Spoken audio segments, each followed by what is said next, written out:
할렐루야. 주님의 은혜가 오늘도 여러분 삶 가운데 가득하시기를 주의 이름으로 축원을 드립니다. 시편 36편과 37편이 좀 연결이 되어야 될 것 같습니다. 특별하게 성서적인 내지는 학문적인 근거를 드는 것이 아니라 37편의 악인들에 대한 이야기, 36편의 악인들에 대한 이야기들이 좀 연결점을 가지고 있습니다. 그래서 다윗이 지속적으로 지금 고민하면서 고통을 당하고 있는 것은 다윗의 시대에도 마찬가지지만 오늘날 우리 시대에도 마찬가지고요. 이 악인들의 아주 지독한 속성 때문에 참 골머리를 썩고 있습니다. 악인들이 무엇일까? 악한 자들의 속성이 무엇일까? 가만히 보니까요. 악인들은 그 뿌려진 가라지와 같은 존재들이라고 볼 수 있습니다. 그러니까 악의 개념과 악한 개념을 가지고 있는 그 어떤 악한 자를 뽑아낸 자리에 또 그게 나는 개념이 아니라 너무 많은 악의 개념들과 악한 존재들이 많다는 것이죠. 그래서 이걸 뽑아내면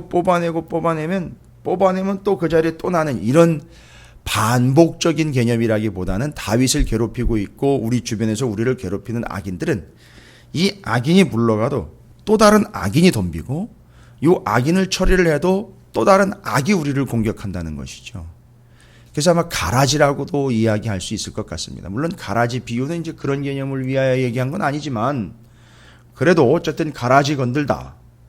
알고 건드릴까봐 걱정하고 염려하시는 주님의 마음을 우리는 이해할 수 있는 것처럼 그 악이라는 개념은 그렇게 정말 밭에 뿌려져 함께 자라고 있는 그런 가라지와 같은 존재인 것 같습니다. 뽑아내도 이놈의 악인 사단이 그걸 뿌려놓고 간 그 결과는 너무너무 많다는 거죠.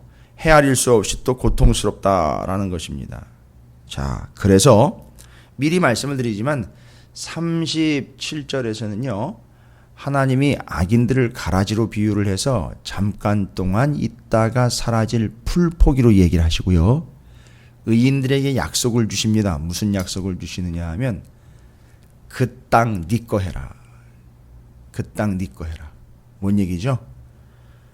결국에 마지막에 가서는 이 악인들이 가라지들이 싹 다 뽑혀지는 인생 돼버리는 거고 땅은 의인들의 것이 돼버리는 이런 결과적인 결과로 간다는 거죠. 그래서 의인들에게 이제 소망을 주시고 악의 개념에 대해서 주님이 좀 정리를 합니다. 그래서 36장과 37장 그러니까 36편과 37편이 연결이 되어서 그 악한 자들과 의인들을 대조하면서 하나님이 어떻게 이 둘을 대하고 계시는지에 대한 개념들을 이제 정리를 합니다. 근데 오늘 본문 36편의 1절부터 12절까지를 보시면 아주 이 악인들의 지독한 속성에 대해서 적나라하게 설명을 해놓고 있습니다. 이 악한 자들, 여러분 우리 스스로가 이 시편을 읽으면서 다윗도 나는 의인이고 저들은 악한 자이다라고 선을 딱 그어놓고선 이야기한다라는 것보다는 우리 스스로가 우리 안에도 그 악한 존재여서 그 악의 개념들과 또 의의 개념들이 늘 충돌하고 있음과 다윗의 삶을 보시면 아시겠지만 순식간에 다윗이 악인으로 전락해버리는 것을 우리는 이미 알고 있습니다. 그러니까 누가 악인이고 누군 의인이다라는 것을 우리는 분별해서 나누어 놓는 게 우리의 역할이 아니고요. 우리는 항상 경계해야 됩니다. 우리 스스로가 그런 악인이 되지 않도록 경계해야 될 것이고 우리 주변에 그런 악한 자들이 공격해 올 때에 그 악에 대한 개념들이 좀 정리가 돼야 될 것 같습니다. 그러니까 늘 우리는 그 악에 대한 개념들이 우리 속에서 또 우리 주변에서 경계석처럼 딱 세워져서 판별해낼 수 있는 오늘 36편에서는 이제 그 대책에 대해서 아주 확실한 방법 하나를 이야기합니다. 그거 어떻게 대처해야 되느냐 악에 대해서. 근데 어쨌든 먼저는 그 악인들의 지독한 악의 속성에 대해서 이야기를 합니다. 첫 번째로 그 악한 것들의 속성이 뭐냐 하면 누가 그렇다가 아니라 누구도 그렇으나 우리도 그럴 수 있다는 것에 대한 개념을 좀 정리하시기 바랍니다. 하나님을 무서워하지 않습니다. 이게 제일 큰 속성입니다. 하나님을 두려워하거나 무서워하지를 않습니다. 어떻게 보면 하나님을 좀 만만히 본다라고도 볼 수 있고요. 하나님에 대해서 좀 착각을 하고 있다라고도 생각을 할 수 있습니다. 존경하지 않는 거는 두말할 필요도 없고요. 무서워하지 않습니다. 1절에 그렇게 소개가 되고 있습니다. 악인의 죄가 그 마음속으로 이르기를 그의 눈에는 하나님을 두려워하는 빛이 없다 하니. 자, 하나님을 두려워하지 않습니다. 무서워하지 않습니다. 워낙에 자기가 누리고 있는 환경이나 삶의 자리들, 또 자기가 가지고 있는 것들로 인하여 이는 만족을 얻는 사람이기 때문에 악한 자들은 하나님을 무서워하지 않습니다. 그리고 두려워하지 않을 뿐만 아니라 하나님을 존경할 것은 말할 필요도 없고 하나님에 대해서 자기 자신과 자꾸 비교를 하면서 그냥 내가 나를 믿고 사는 게 낫지 이런 개념인 거죠. 우리 믿는 자들의 특징 중에서 참 위험스러운 결정이 뭐냐 하면 내가 알아서 하지. 아주 무서운 개념이 우리 안에 들어와 있습니다. 하나님을 무서워하지를 않아요. 이게 정말 무서운 거죠. 하나님을 의식하거나 하나님을 두려워하는 것이 아니라 내가 해도 그 정도는 하겠다라는 식인 거죠. 내가 알아서 해도 되겠다라는 식. 절대 하나님을 무서워하지 않습니다. 아주 지독한 속성입니다. 아주 끈질긴 속성이에요. 그래서 하나님을 무서워하지 않습니다. 두 번째로는요, 착각 가운데 살아가고 있습니다. 2절이죠. 그가 스스로 자랑하기를 자기의 죄악은 드러나지 아니하고 미워함을 받지도 아니하리라 함이로다. 얼마나 교만한지 착각 가운데 빠져서 자신은 잘하고 있고 별 문제 없고 스스로를 속이며 살아갑니다. 이걸 착각이라고 합니다. 그래서 이것을 우리는 교만이다라고 이야기를 합니다. 그러니까 늘 착각 가운데 빠져 있습니다. 그러니까 자기중심적으로 살아가고 있다라고 했습니다. 하나님을 무서워하지 않고 자기중심적으로 착각하며 교만을 가지고 살아가고 있습니다. 난 잘하고 있어. 별 문제 없어. 자신을 속이면서 스스로 자랑하면서 스스로 이야기할 때 나는 미워함을 받지도 않는다. 난 나름대로 잘하고 있어. 계속해서 그렇게 착각을 합니다. 또한 이 악인들의 아주 지독한 속성 중에 하나는 뭐냐 하면 4절에서 이야기합니다. 이 사람들은 누워서도 죄악을 꾀한다. 잠자리에 들어서도 죄를 지을 궁리를 하고 있다라는 겁니다. 아주 패역하기 이를 데 없는 것이죠. 그러니까 뭔 얘기입니까? 하루 종일 죄를 생각하고 들어눠서도 죄를 생각하는. 그러니까 아침에 일어나면서부터 들어누울 때까지 하루 종일 악한 것만 꾀하다가 살아가는데 이 모습이 마치 마지막 때까지도 이 짓 하다가 죽는다 이런 개념으로 이해를 하시면 돼요. 이게 확장되는 겁니다. 하루의 시작과 눕는 시간까지거든요. 시작과 종일 늘 때까지 하루 종일 악한 것만 생각을 하는 거예요. 누워서도 죄를 꾀한다라는 이 이야기는 인생이 태어나면서부터 죽을 때까지 패역한 것만 도모하다가 가는 자, 이 약한 자들의 속성이라고 할 수 있습니다. 네 번째는요, 이 사람들의 특징이 뭐냐? 악이 다가오면은요, 악을 거절하지 않습니다. 4절에 분명히 나와 있죠. 그게 아닌 거거든요. 분명히 성경적으로도 아닌 거예요. 그런데 그걸 거절하지 않는다. 이걸 맨 끝에다가 이제 4절 뒷부분에다가 넣었어요. 여러분, 유혹이 옵니다. 분명히 악한 교만함과 패역함과 두렵고 떨어야 될 그런 조건들이 우리에게 다가옵니다. 그런데 그걸 거절하지를 않아요. 거부하지 않습니다. 죄와 싸우질 않습니다. 어떻게 하죠? 타협해버립니다.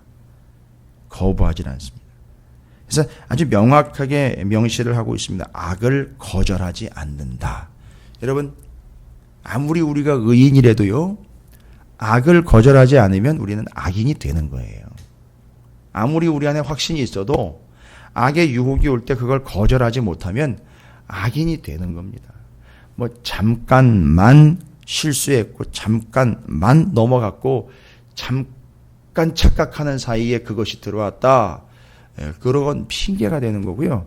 악을 거절하지 않는 건 악인들의 속성입니다. 그러니까 왜 우리는 그런 유혹이 올 때 거절하지 못하느냐 하면 다윗이요. 조건만 맞으면 유혹되고 미혹되고 넘어가는 것처럼 그걸 거절하지 못하는 게 악인들의 속성이며 우리가 본질적으로 악한 죄인이기 때문에 그것들과 타협해 그것을 거절하지 못하고 넘어간다는 거죠. 여러분 너무 이렇게 비관적으로 보지는 마십시오. 우리가 늘 그렇다는 거고요. 그럼에도 불구하고 하나님은 방법을 주셨어요. 너는 악인이 아니다 이런 얘기예요. 내가 믿고 내가 알고 있는 너는 악인이 되어서는 안 된다 뭐 이런 거거든요. 찾으시는 교회 성도 너희들은 내가 알고 내가 기대하는 바 이런 존재가 되어서는 안 된다라는 거거든요. 다윗이 그걸 캐치를 한 거예요. 뭘 알았습니까? 나는 정말로 철천지 원수 같은 죄인이로구나. 그걸 알아냈고 하나님은 그 다윗이 그런 악인으로 살아가는 걸 원하지 않고 의인이기를 원하셨기 때문에 돌아오는 거예요. 그래서 우리 처음부터 죄를 짓지 않는 것이 우리의 행복이 아니라 죄를 짓고 돌아와 용서함 받는 것이 우리의 행복이다라는 걸 다윗은 계속 얘기를 하고 있어요. 이게 우리의 생활이 돼야 된다는 겁니다. 그래서 깨닫고 돌아와 행복한 삶을 사는 거죠. 풍족한 삶이 아니라 용서받아 구원받는 삶, 그게 행복한 삶이라는 거죠. 다윗은 계속 그것을 이야기하는 겁니다. 이건 다윗이 자기 얘기하는 거예요. 내가 그런 악인이었다 이런 얘기입니다. 자, 그런데 이 악한 자들이 주변에 널려 있어요. 그거 보니까 마치 가라지 뿌려놓은 것처럼 다윗의 삶의 주변에 너무 많은 악한 것들이 공격해오고 존재를 하고 있는 거죠. 계속해서 지금 우리가 왜 다윗이 이렇게 악인들 이야기를 계속하는가? 여러분 다윗의 사무엘 상하 내용들을 지금 계속 우리가 보고 있지 않습니까? 한시도 다윗을 가만히 내버려 두질 않습니다. 아시죠? 계속 옆에서 악한 자들이 뭔가를 도모하고 반역을 꾀하고 모함을 하고 돌을 던지고 욕을 하고 먼지를 날리고 뭐 틈만 나면 다윗을 잡아먹으려고 안달이 되어 있어요. 여러분 그럴 때 다윗이 왜 이유 없이 내가 이런 걸 당해야 됩니까 하나님? 짜증을 내는 게 아니라 당연하죠. 내가 죄인이니 저렇게 나를 대하는 건 당연하지요. 내가 죽일 놈이니 당연한 거지요. 하면서 받아들여요. 이게 지금 사무엘하 16장에 시므이가 돌멩이 던지고 흙을 날리면서 욕을 해야 되는데 거기에 대꾸도 안 합니다. 아니 무시하는 게 아니라 그걸 그대로 받아들입니다. 이게 다윗이에요. 여러분 왜 이걸 받아들일 수 있습니까? 이런 악인들의 무섭고 교만하고 패역하고 교활하기 이를 데 없는 이 악인들이 가라지처럼 계속 옆에서 뽑아도 계속 남아있는 이 잔당들 때문에 고통스러운데 뭐 때문에 그래도 살아갈 수 있는 겁니까? 악인들에겐 없는 것이 의인들에게 있어요. 근데 알고 봤더니 악인들 자체에 있는 게 아니라 표현을 어떻게 해가느냐 하면 악인들은 이런 존재들이라는 게 이렇게 쭉 설명이 됐는데 그러면 그 악인들 사이에서 고통을 당하고 있는 의인들 그들은 이렇다 저렇다 해서 의인들 그 사람은 이렇고 의인들 그 사람은 이렇고가 아니라 하나님은 어떻고 이렇게 설명을 해요. 악인들이 어떻게 해서 의인들은 그에 대해서 이런 능력과 이런 개념으로 그들을 대항을 해야 된다 뭐 이런 개념이 아니라 그들이 믿는 의인들이 믿는 악인들에게 고통을 당하고 있는 의인들이 믿는 하나님은 이렇다라는 걸 자꾸 얘기를 해요. 그럼 그 의인들이 믿는 하나님은 어떤 하나님이냐? 역시 네 가지로 악인들을 정리를 했지만 하나님에 대해서 이 네 가지로 정리할 수 있습니다. 악인들에 대한 의인들은 이래야 된다 저래야 된다 이렇습니다 저렇습니다로 악인 대 의인으로 가지 않고요. 악 대 하나님으로 가고 있어요. 구조가. 악한 것 대 하나님 이렇게 해요. 왜일까요? 여러분 우리가 악한 것에 우리 스스로가 대항을 할 수가 없어요. 우린 넘어가 버립니다. 우리가 악한 것을 조절을 한다거나 우리가 그것을 능숙하게 쳐내거나 그것에 대항할 능력이 없어요. 이건 비관적인 얘기가 아니에요. 그러나 우리에게는 하나님이 계셔요. 요거를 이제 깨달아는 게 신앙이죠. 그래서 여기 시편 36편에서도요.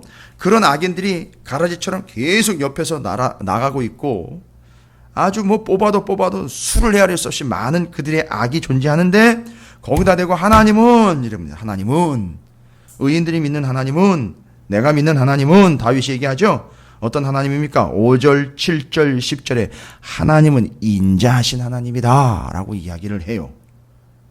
이 인자하시니 헤세드, 자비, 사랑의 하나님이시다라는 걸 이야기를 합니다.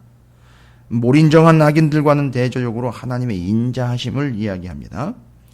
두 번째로는요. 5절에서요.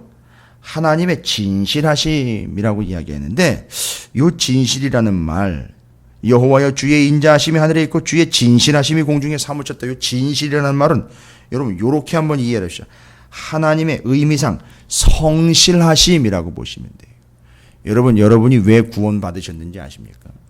우리가 그렇게 악의 조건과 딱 맞아떨어지면 바로 악인으로 전락되어 버리는 이 비참한 신세를 바로 하나님이 성실하심으로 하나님이 아주 열성적으로 우리에게 덤비시기 때문에 그 성실하심으로 인하여 우리는 구원을 얻는 겁니다. 우리의 성실로 구원을 얻는 게 아니라 하나님의 성실과 열심 때문에 우리는 구원을 얻는 거예요. 내가 너는 구원해내겠다. 내가 너만큼은 사랑해야 되겠다. 내가 무슨 일이 있어도 내가 무슨 무시를 당하고 내가 무슨 고통을 당하고 무슨 외면을 당해도 내가 너만큼은 내가 구원해야 되겠다 하는 하나님의 성실하심과 하나님의 열심으로 우리는 구원을 얻는 거예요. 우리의 열심과 우리의 성실로 구원을 얻는다라고 착각해서는 안 됩니다. 이게 하나님이에요. 그 다음에는요. 주님은요. 6절에 보니까 의로우신 하나님이시죠. 주의 의는 이라고 나와 있는데 정의와 공정의 하나님 뭐 분명한 거지요. 그 다음에는요. 네 번째로는 9절에 나와 있죠. 하나님이 우리에게 원천, 샘이 되시고 빛이 되신다. 뭐죠? 샘과 빛은 생명을 이야기하는 겁니다. 여러분 악인들에 대해서 쭉 이야기를 했어요. 그리고는 악인들을 대항하는 의인들은 뭐 이래야 된다 저래야 된다 이렇게 해라 저렇게 해라 행동 지침이 나오는 게 아니라 하나님이 어떤 하나님인지를 쭉 설명을 또 해버려요. 중간에는요. 다윗이요. 이게 방법입니다. 그럼 뭘 어떻게 하라는 겁니까? 의인들은 다른 게 아니라 오직 의인들은 10절이에요. 이게 지침입니다. 의인들은 어떤 삶을 살아가야 되느냐? 더 선한 삶을 살아야 된다. 악인들에 대해서 이렇게 대처하라가 아니라 10절에서 정확하게 여러분 아주 중요한 구절입니다. 이 다윗이 완벽하게 터득한 말씀이고 원칙이요 삶의 진리예요. 이걸 터득하지 못하니까 매일매일 기도를 하면서도 우리는 의심하면서 기도하고 만족하지 못하는 것이고 오해하는 것이고 왜? 라는 질문이 자꾸 나오는 거예요. 10절에 뭐라고 나와 있습니까? 주를 아는 자들에게 주의 인자하심을 계속 베푸시며 마음이 정직한 자의 주의 공의를 베푸소서라고 이야기합니다. 여러분 여기 큰 원칙 악인들은 이런 존재다라고 이야기했고 거기에 대해서 의인들에 대한 조건이나 상황이 아닌 하나님은 이런 분, 하나님은 이런 분, 하나님은 이런 분, 하나님은 이런 분이라는 설명을 했어요. 어떻게 됐지요? 악인들 앞에서 하나님이 어떤 분인지를 알게 되었지요. 알려주고 있는 겁니다. 다윗이 지금 하나님 어떤 분이라는 걸 알려주고 있는 겁니다. 왜요? 그걸 알아야 하나님의 인자하심이 계속 우리에게 임하게 되고 하나님을 아는 것이 정답이기 때문이다라는 거죠. 악을 대항하여 악을 제거하거나 악을 연구하는 게 아니라 악은 가라지처럼 무수하게 많이 뿌려져 있지만 그 속에서 우리는 뭐 해야 되느냐? 가라지를 연구하여 가라지 퇴치법을 강구해내는 것이 아니라 하나님이 어떤 분인지를 지속적으로 알아가야 된다는 걸 이야기하고 있어요. 이게 원칙입니다. 이게 10절이에요. 여러분 이 알다라는 이 말에 대해서는 여러분이 이미 터득하셨어요. 야다라는 말이죠. 동침하다. 알다. 알다보다 동침이 먼저 나와 있어요. 뒤에는요. 가까이 하다, 깨닫다, 생각하다, 기억하다요. 야다라는 말이 여기 하나님을 아는 것에 대해서. 그러면 이렇게 되겠죠. 하나님과 동침하고 하나님을 알아가고 하나님을 가까이 하고 하나님을 깨닫고 하나님을 생각하고 하나님을 기억하는 그것이 뭐가 되는 거죠? 예. 악한 자들 속에서 우리가 하나님의 인자하심을 계속 얻게 되는 방법인 거예요. 그러니까 지금 악인들 존재를 우리는 어쩔 수 없이 받아들이는 것이 아니라 그 악인들 속에서 우리가 어떻게 사는 것이 악으로부터 멀어지는 것, 그 개념들을 위해서 악을 찾아서 여기가 악이니까 여길 피해가고 이런 개념이 아니라 더 깊이 하나님을 알아가고 더 하나님을 알므로 인하여 깨닫고 하나님을 더 깊이 생각하고 하나님을 기억하는 것이 이 세상에서 살아가는 악인들 속에서 살아가는 의인들의 삶의 방법이다라는 겁니다. 이걸 다윗이 정확하게 이야기를 했습니다. 그리고 뒤에 정직이라는 말이 나오죠. 하나님을 알기 때문에 이 사람은 정직할 수밖에 없어요. 그러면 하나님이 나를 안다는 사실을 알아보십시오. 정직할 수밖에 없습니다. 예전에 제가 어렸을 때 경험입니다만 부모님의 말을 어기고 부모님의 지시를 어기고 동전을 허투루 쓴 기억이 있어요. 근데 분명히 어머님이 저를 따라온 게 아닌데 어디다 썼는지 기가 막히게 알고 계시더라고요. 근데 이게 어머님이 알고 있다라는 사실을 인정하지 않을 때까지는 계속 우겨요. 그냥 잃어버렸다고. 어디서 잃어버렸는지 모르겠습니다. 근데 눈치를 보니까 어머님이 아는 것 같아요. 그걸 캐치하는 순간 입에서 실토가 나와버렸어요. 예, 제가 오락실에서 그 돈을 썼습니다. 여러분, 이게 바로 그거예요. 하나님이 이걸 알고 있다라는 것이요. 아, 하나님이 그런 분이라는 걸 내가 알아가는 순간 그냥 하나님 앞에 다 실토를 하는 겁니다. 정직할 수밖에 없는 거예요. 그런데 그 정직한 자들은 또 어떻게 된다고요? 주의 공의를 베풀어 주시게 되는 거예요. 그럼 뭡니까? 10절 한 절로 보면요. 하나님을 더 깊이 알아가는 바람에 하나님의 인자하심이 내게 임했고요. 하나님의 공의로 내가 정직함을 유지하게 된다면은요. 이 사람이 구원받은 사람입니다. 악인들은 가라지처럼 옆에 무수하게 많은데 그 속에서 이 사람은 하나님의 사랑을 받아 구원받은 자가 됐다는 거예요. 악인들의 영향 받았습니까? 너 절대 영향 받지 않았습니다. 악인들 속에서 하나님을 더 깊이 알게 된 거예요.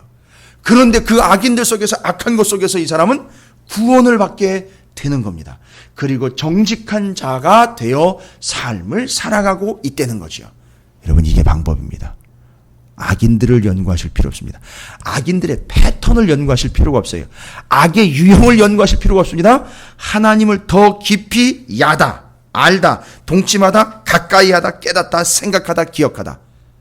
여러분, 오늘 하루 종일 힘들고 어려우시고 고민되고 저 인간 때문에 내지는 이 일 때문에 이런 구조 때문에 이런 환경 때문에 그러지 마시고 되려 하나님을 더 깊이 더 가까이 더 생각하고 더 기억하시고 더 묵상하시고 동침 말씀을 붙잡으시는 그런 삶이 되시기를 주님의 이름으로 축원을 드립니다.